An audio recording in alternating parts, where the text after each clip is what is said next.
Yan guys, ikutot tayo ng isda. Gawin natin sweet and sour. Yummy yummy.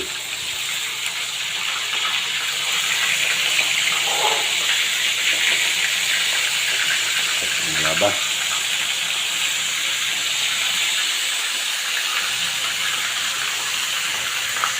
Hirap po na guys. Kulang pa yata sa dito.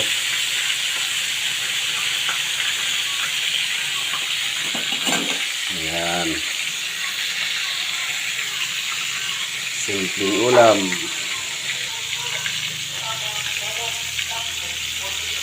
After nito, mag-isa na tayo ng ricado niya.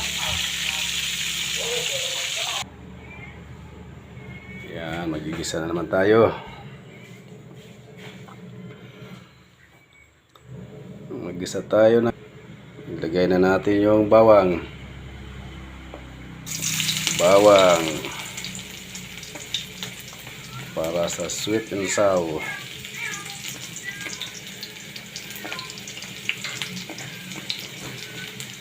Hirap mag-video mag-isa. Haluin natin konti. Ilagay ang sibuyas.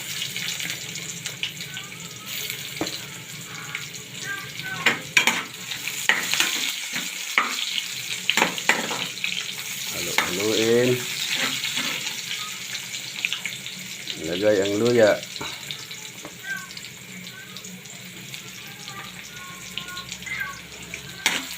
Yun. Haluin konti hanggang sa magpula-pula. Ilagay ang sili. Siling pula. At sal.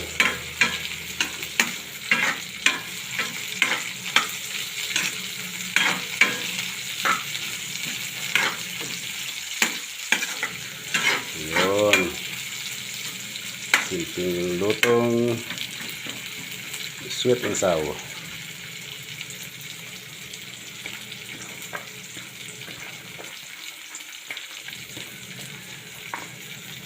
Tapos ilagay natin ang carrots. Ano? Ubos na.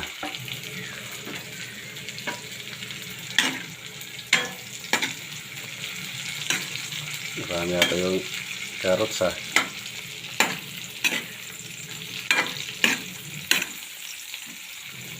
Igisa na muna tayo siya bago natin ilagay yung next na.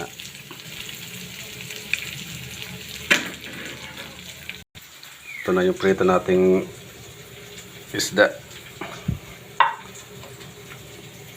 Luto na siya.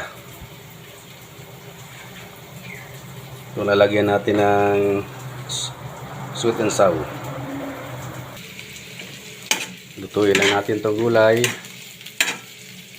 Tapos ilagay na natin yung sitsap.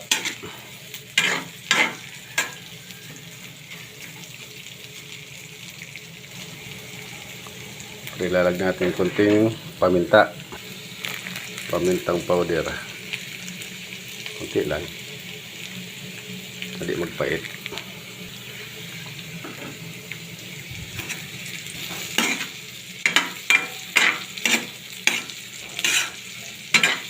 Ayan.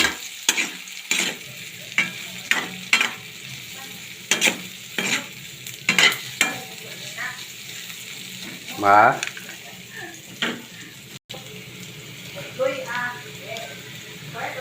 Ting asin.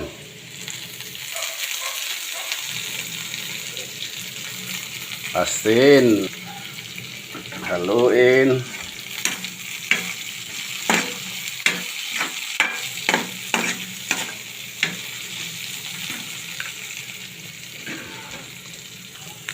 Tapos lagyan natin ng magic sarap.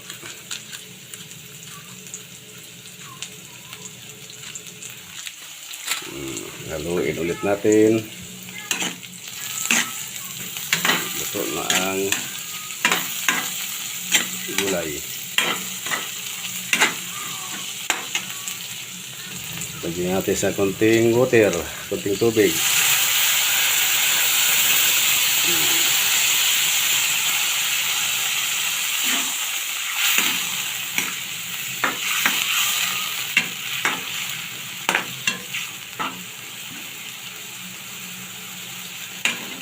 Hirap magluto ng dahil kumulo na siya.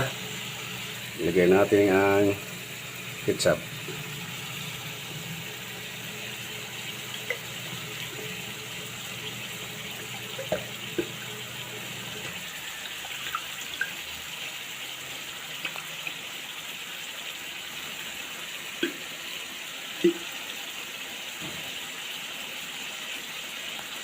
Tagal. Hirap. Haluin ulit natin guys.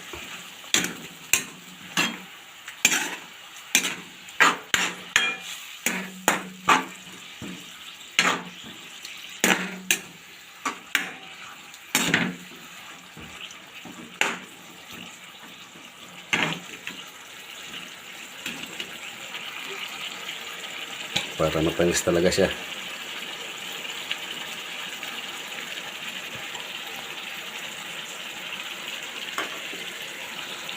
Ayan guys, pakuliin lang muna natin yan. Pakuliin natin mga 10 minutes. Yan guys, okay na to. Lalagay na natin ang prito. Ilagay na pala sa prito. At 10 minutes na siyang kumukulo.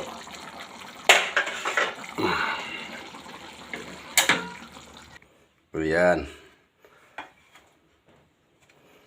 Sarap.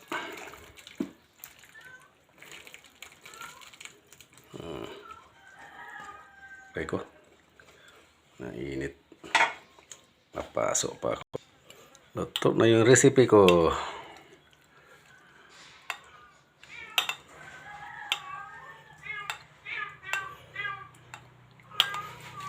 Sarap nito guys. Bye bye. Thank you for watching.